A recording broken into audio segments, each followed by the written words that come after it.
When we talk about bone health, the conversation almost always turns to osteoporosis and women. But what if I told you that testosterone, one of the most fundamental male hormones, is at the heart of a silent bone crisis that's affecting millions of men? Yeah, that's what we're digging into today. All right, so here's our game plan. First, we're going to get a handle on just how big this silent crisis really is.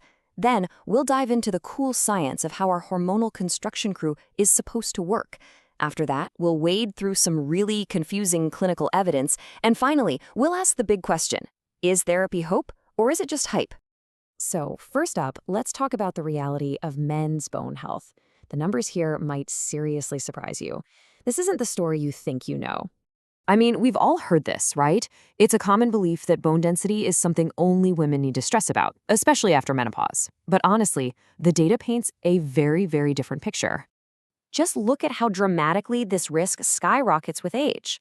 For men between 70 and 75, the rate is already 13%, but in just the next 5 years, it jumps to 18%.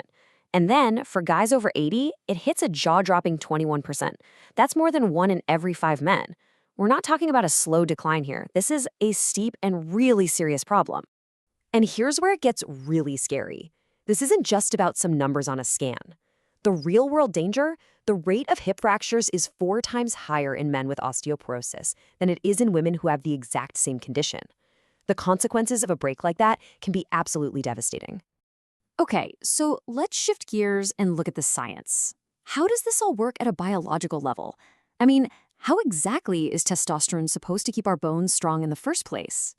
So testosterone isn't a one-trick pony when it comes to bones. It actually has this two-pronged attack. First, it directly interacts with our bone-building cells, which is kind of what you'd expect. But here's the twist. Its secret weapon is that it also converts into estrogen. And that, my friends, is where this whole story gets really interesting. Think of it like a team effort. Testosterone's job is to act like a foreman, telling the builder cells, the osteoblasts, to get to work and lay down new bone. But at the very same time, the estrogen that gets created from that testosterone acts like a security guard, preventing the demolition crew, the osteoclasts, from breaking down existing bone. You need both. A really simple way to picture it is a construction site, right? Testosterone is the foreman. He's out there laying bricks himself, but he's also smart enough to call in a specialized anti-demolition team, that's the estrogen, to make sure nobody's knocking down the walls he just put up. For a strong building, you absolutely need both of those things happening at once. Okay, so the biology seems pretty straightforward, doesn't it? More testosterone should mean stronger bones. But when scientists actually go and look at huge populations of men in the real world, well, the picture gets surprisingly messy. This is the million-dollar question for every doctor and researcher in this field. If a guy comes in with low testosterone, can you say for sure that he's at a higher risk for osteoporosis or for breaking a bone? Well, the answer is, it's complicated. So on one hand, you've got these massive studies that find exactly what you'd think they'd find. Men with lower testosterone levels, yup, they tend to have lower bone density and lose bone faster over time. It all fits perfectly with the biological model we just talked about. But then, just to make things confusing, you have other huge, equally well-done studies that find nothing, no significant link whatsoever. In these groups of men, their testosterone level just didn't predict their risk of bone loss at all. It's a total head-scratcher. So what on earth is going on? And here's a major clue that might solve the puzzle. In a lot of these conflicting studies, it turns out it wasn't the testosterone level that was the big deal. It was the man's estrogen level, the estrogen made from his testosterone, that was the single best predictor of bone loss and fracture risk. This points right back to that anti-demolition team being maybe the most important player on the field. All of this brings us to the big practical question. If low hormones are part of the problem, can we fix it? Can giving men testosterone replacement therapy, or TRT, actually be the solution? Now, if you just look at bone mineral density, the results look really, really good. A huge meta-analysis found that men on TRT saw a solid 3.7% increase in the density of their lower spine compared to guys taking a placebo. So the therapy is clearly doing something positive to the bone itself. But, and you knew there was a but coming, didn't you? This is probably the most important but in this entire explainer. So get this. Even with those positive changes you can see on a bone scan, there is currently zero evidence from major studies showing that TRT actually stops men from breaking bones. And let's be real, the goal isn't to get a better test score, it's to avoid a life-changing fracture.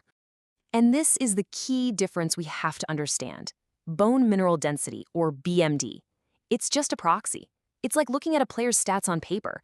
But fracture prevention, that's the real-world outcome. That's whether the team actually wins the game. And right now, we just can't prove that juicing the stats on paper wins the game in real life. So here's the bottom line from the official clinical guidelines. TRT is not recommended as a first-line treatment just for osteoporosis. It's not the go-to move.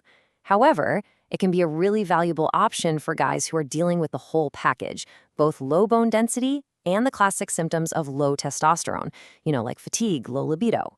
In that specific case, the goal is to treat everything all at once. Okay, so we've gone through a lot of complex, even contradictory information. What are we supposed to take away from all this? Well, the big takeaway is that this connection is way more complicated than it looks on the surface. It's a delicate dance of hormones, and it seems like testosterone's conversion into estrogen is the unsung hero of the story, a starring role that just doesn't get enough attention. It's not about one hormone, it's about the whole system working together. And that really leaves us with a final crucial question.